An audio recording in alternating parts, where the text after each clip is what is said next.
नमस्कार दोस्तों, स्वागत है आप सभी का एक बार फिर से मेरे एबी धार्मिक टीवी चैनल में। आप सभी को वसंत पंचमी की ढेरों शुभकामनाएं। तो आज मैं आपके लिए लेकर आई हूँ बेहद ही खास जानकारी। वसंत पंचमी के दिन बिल्कुल भी ना करें ये काम। आइए जानते हैं कौन से वो काम है जो वसंत पंचमी के दिन नहीं करने चाहिए। बसंत पंचमी के दिन ज्ञान की देवी माँ सरस्वती की पूजा करने का विधान है। बसंत पंचमी माघ महीने के शुक्ल पक्ष की पंचमी तिथि को मनाई जाती है।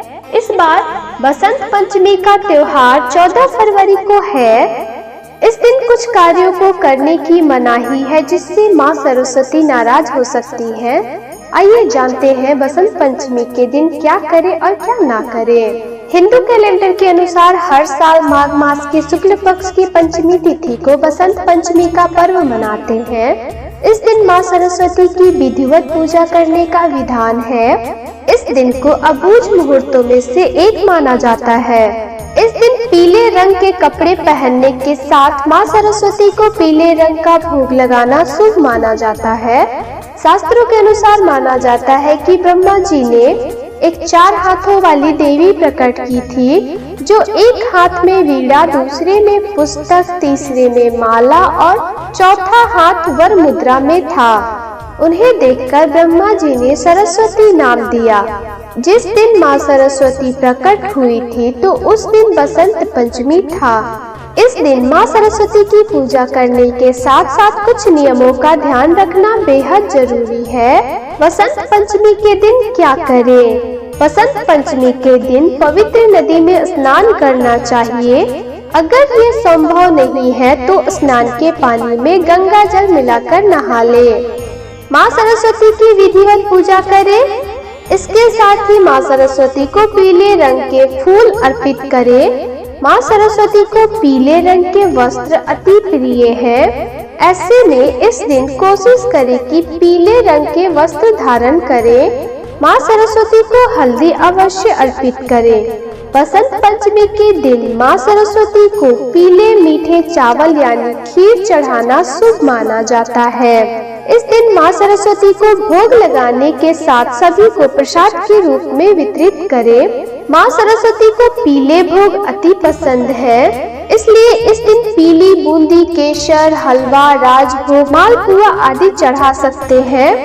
बसंत पंचमी के दिन माँ सरस्वती की पूजा करते समय पेन, पेपर, बही, खाता आदि रखें। इससे आपको विभिन्न क्षेत्रों में सफलता प्राप्त होगी। अगर आप रत्न धारण करना चाहते हैं तो बसंत पंचमी के दिन पुखराज और मोती कर सकते हैं। हालांकि एक बार ज्योतिष की सलाह जरूर ले लें। बसंत पंचमी के दिन क्या न करें? बसंत पंचमी के दिन किसी भी प्रकार का वाद विवाद ना करें और न ही किसी को अपशब्द कहे। इस दिन से बसंत ऋतु आरंभ हो जाती है, इसलिए इस दिन पेड़ पौधे या फिर फसल काटने की मनाही की जाती है। बसंत पंचमी के दिन शुद्ध शाकाहारी भोजन करें। इस दिन मांस मदिरा का सेवन बिल्कुल ना करें। बड़ों का आदर सम्मान करें। इस दिन काले और लाल रंग के वस्त्र बिल्कुल ना धारण करें। वसंत पंचमी के दिन पीले, सफेद या धानी रंग के वस्त्र धारण करने चाहिए। यह प्रकृति का त्योहार है और हरियाली का उत्सव, अतः इस दिन फसल काटने के काम को टाल देना चाहिए। साथ ही घर में किसी भी पेड़ की छटाई भी नहीं करनी चाहिए। हो सके तो इस दिन वृक्षारोपण करें। इस दिन पितृ तर्पण भी किया जाता है, इसलिए घर में भूलकर भी कलह नहीं करने चाहिए। इससे पितरों को कष्ट होता है। बिना स्नान किए भोजन ग्रहण ना करें। पहले सरस्वती वंदना करें और माँ सरस्वती को भोग लगाएं। बसंत पंचमी के दिन मांसाहार और शराब का सेवन नहीं करें। केवल सात्विक भोजन करें तथा प्रसन्न रहें। आज खीर जरूर बनाएं और खाएं व घर को सुगंधित बनाए रखें। अब मैं आपको बताऊंगी सरस्वती पूजा का विधान। सरस्वती पूजा कैसे करें? सरस्वती पूजा करते समय सबसे पहले सरस्वती माता की प्रतिमा अथवा तस्वीर को सामने रखना चाहिए। इसके बाद कलश स्थापित करके गणेश जी तथा नवग्रह की विधिवत पूजा करनी चाहिए। इसके बाद माता सरस्वती की पूजा करें। सरस्वती माता की पूजा करते समय उन्हें सबसे पहले आचमन और स्नान कराएं। इसके बाद माता को फूल माला चढ़ाएं। सरस्वती माता को सिंदूर, अन्य श्रृंगार की वस्तुएं भी अर्पित करनी चाहिए। बसंत पंचमी के दिन सरस्वती माता के चरणों पर गुलाल भी अर्पित किया जाता है। देवी सरस्वती श्वेत वस्त्र धारण करती है, इसलिए उन्हें श्वेत वस्त्र पहनाएं। सरस्वती पूजन के अवसर पर माता सरस्वती को पीले रंग का फल चढ़ाएं। प्रसाद के रूप में मौसमी फलों के अलावा बूंदियां अर्पित करनी चाहिए। इस दिन सरस्वती माता को मालपुए और खीर का भी भोग लगाया जाता है। माघ शुक्ल पंचमी के दिन सरस्वती की पूजा के बाद षष्ठी तिथि को सुबह माता सरस्वती की पूजा करने के बाद उनका विसर्जन कर देना चाहिए। संध्या काल में मूर्ति को प्रणाम करके जल में प्रवाहित कर देना चाहिए। सरस्वती पूजा करने के बाद सरस्वती माता के नाम से हवन करना चाहिए। हवन के लिए हवन कुंड अथवा भूमि पर 1.25 हाथ चारों तरफ नाप कर एक निशान बना लेना चाहिए। अब इस भूमि को कुशा से साफ करके गंगा जल छिड़क कर पवित्र करें और यहाँ पर हवन करें। हवन करते समय गणेश जी, नवग्रह के नाम से हवन करें।